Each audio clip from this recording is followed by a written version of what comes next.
guys! Welcome back to my channel. So, for today's vlog, pag-uusapan natin ngayon ang pinaka-importanting part ng travel planning, which is budget.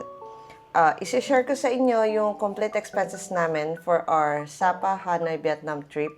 Kasama na dito yung flight, hotel, transportation, SIM, cash withdrawal, food, activities, and souvenirs. We traveled for 6 days from July 18 to 23 and we were a group of 5 people. Unahin natin yung flight and accommodation.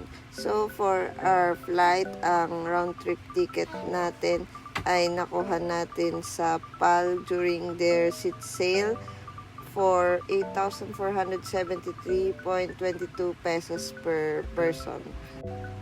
Upon arrival, nagbayad tayo ng Philippine Travel Tax for 1,620 per person. For our cash, nag-withdraw kami pagdating namin sa Nui Bai International Airport using our Maribank account. Sa Agribank kami nag-withdraw and maximum amount na nakalagay sa kanya na pwedeng i-withdraw is 5 million dong. So, walang nakalagay dito na yung convert. So, wala kaming pinindot na about sa ganon. So, meron siyang fee na per transaction is 220,000 dong. Nag-try din kaming mag-withdraw ng other amount and nagpa-vary yung transaction fee niya. Nag-withdraw din kami sa TP Bank sa Hanoi and ang transaction fee niya is 77,000. Before pa kami lumipad, bumili na kami ng SIM through Shopee for 243 pesos. May instruction naman siya pag bumili ka ng SIM and super helpful ito kasi pagdating namin sa Nui Bai Airport, kailangan namin ng internet for Grab and communication namin dun sa sleeper bus. Next is transportation. Since Sapa is around 5 to 6 hours away from Hanoi, nag-book kami ng sleeper bus through Klook and HK bus lines yung napili namin. And yung inabil namin is yung lower cabin para hindi masyadong nakakaliyo. And may kasama din kasi kaming senior, so mas okay kung yung lower cabin yung pipiliin. Initially, 7:30 a.m. sana yung nakuha naming time slot for our sleeper bus. Pero nung nag-check ako before our flight, nakakita ko ng 4 a.m. So, kinancel ko yung initial naming booking. Then, nag-book ako ng 4 a.m. para mas maaga kami makarating sa hotel namin sa Sapa.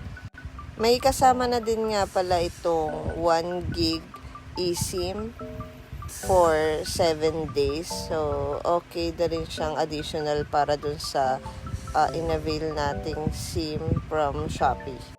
Mga 9 a.m. dumating na tayo sa Sapa. Nui Bai Airport to Sapa sleeper bus ay nakuha namin for 1,025 per pax. And yung pabalik namin Sapa to Old Town Quarter dun sa hotel na pagstayan namin is 1,014 per pax. May free transfer na din to if within 5 kilometers yung napili nyong hotel. Sa Sapa Luxury Hotel and Spa tayo nag-stay for 2 days. Included na din dito yung buffet breakfast. Since 9 a.m. nandito na kami sa Sapa, nag-brunch muna kami dahil 11 a.m. pa yung early check-in nila and binigay na sa amin siya ng free and free upgrade ng room for 509,600 dong per pax for 2 nights.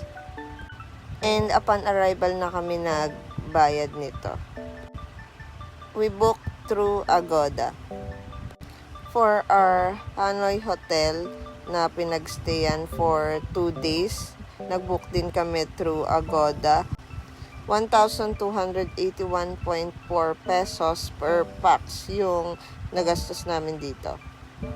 And no breakfast included. Siyempre, naglaan din kami ng budget para ma-enjoy yung Sapa experience. First dito is yung Moana Cafe. Ang entrance namin dito ay 100,000 dong per pax with drinks na ito.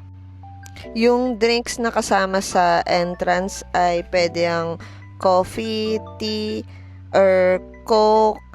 And nag-add kami ng popcorn na chocolate and caramel flavor for 50,000 dong.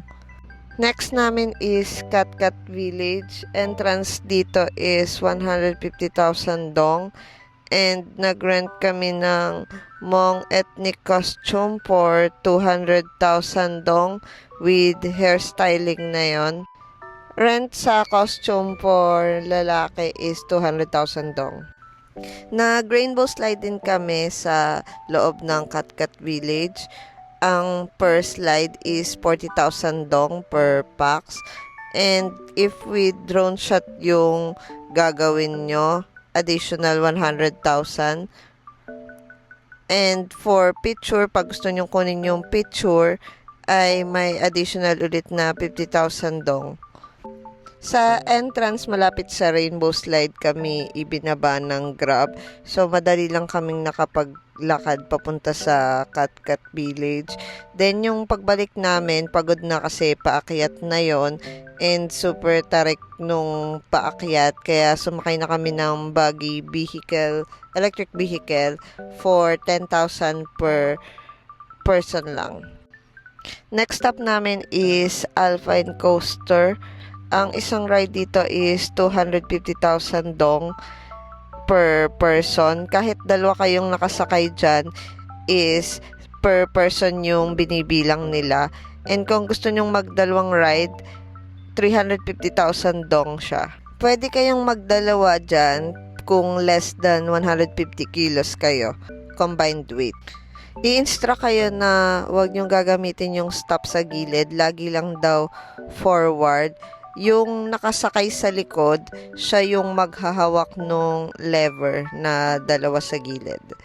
And if may camera kayo for recording purposes, yung nasa unahan na sakay naman, siya yung mag-video and mag-flip kung gusto nyong kita kayo dun sa video. Nag-take din kami ng cooking class sa Hanoi, sa Apron Up cooking class for 1,956.4 na inavail ko through Agoda. Inavail namin yung activity na to since indoor siya. In case umulan, meron pa rin kaming activity sa Hanoi. Total na gastos namin sa Grab sa Sapa is 435,000 for 5 packs. Bali, 87,000 na lang siya per pax. Sa Hanoi naman, ang gastos namin sa Grab is 474,000 per 5 packs, 94,800 per pax. Nag-Grab din kami mula hotel papuntang airport. Inabot kami ng 327,000 for 5 packs. Massage for 300,000 dong per pax sa Hanoi. Dumako naman tayo sa isa sa favorite part ng trip, which is food. So, nag-lunch kami sa Lado Homestay.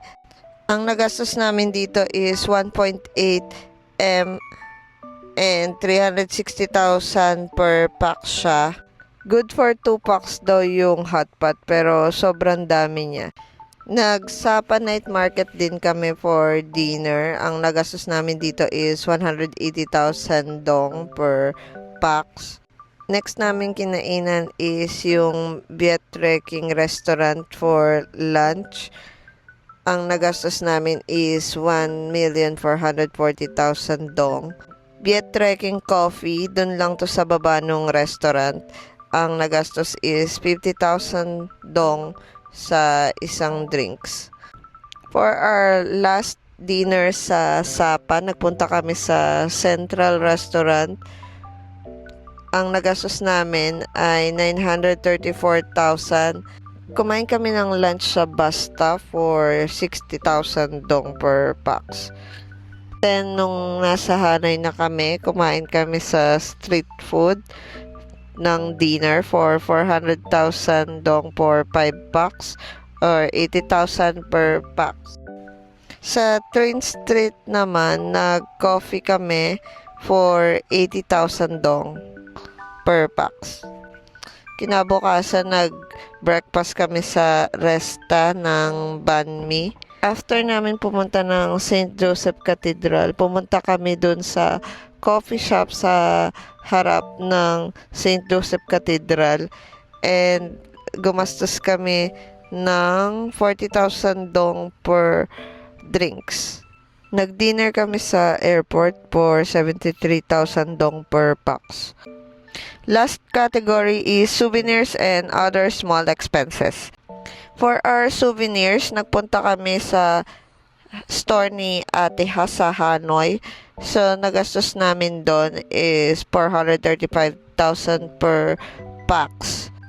Madaming pa-discount and pa-freebie si Ate Ha. And binigyan din niya kami ng pera para daw pamasahe. Madami kang makikitang Filipino dito sa tindahan ni Ate Ha na namimili din. Nakakaintindi at marunong na rin silang magsalita ng Tagalog dito sa tindahan ni Ate Ha. Next na bibilhan natin ng pasalubong is yung Lotte Mart sa loob ng Lotte Mall. Ang nagastos natin dito is 850,000 dong per pax. Madaming pa free taste ng kape dito at pati yung mga chocolate, meron ding mga free taste. And bumili na rin kami ng tea and noodles. Meron din silang mga buy 3 take 1 na promo dito. Last stop natin is Dongshuan Market. Ang nagastos natin dito ay 190,000 dong per pax. Dito pa uupuin ka nila, then papatikimin ng mga tinda nila. And pag nagustuhan mo, pwede mo namang i-avail. So, sa total expenses na tayo, ang nagastos natin for flight and hotel is 13,310.62 pesos. And yung food is 3,724.5 pesos. Kinonvert na natin yung mga dong na nagastos natin. Total expenses natin is 17,035.12 pesos. And if gagawin nyo din yung mga activities na inavail namin, ang magiging expenses nyo is 22,359.52 pesos. And for our miscellaneous, for souvenirs and pasalubong, nasa inyo na kung gaano kalaki yung gagastusin nyo dito. And nag-avail din pala kami ng baggage allowance pabalik, which is 20 kilos. And nag-P2P bus pa kami mula Santa Rosa papuntang Naiya and vice versa. So, ayun guys, ito yung complete expense breakdown namin for our Sapa and Hanoi Vietnam trip. Sana makatulong ito lalo na dun sa mga nagpaplano kung pagkano yung dapat ihanda na budget. Tip ko lang, mag-withdraw na sa airport and bumili ng SIM para hassle-free pagdating sa Vietnam. Thank you for watching and see you sa next travel vlog. Bye!